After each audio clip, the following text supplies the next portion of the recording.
Hello, in this video I'm gonna show you how to change the action of this mode key on the right side of your Xreal Beam Pro.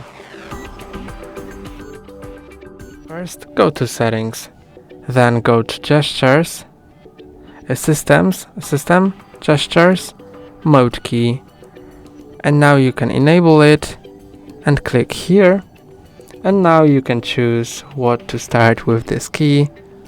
For example, let's choose Gmail, and now whenever I click on the mode key it opens Gmail. And I can change it back to the default camera, and now it opens camera. That's all for today. Don't forget to like and subscribe. See you next time.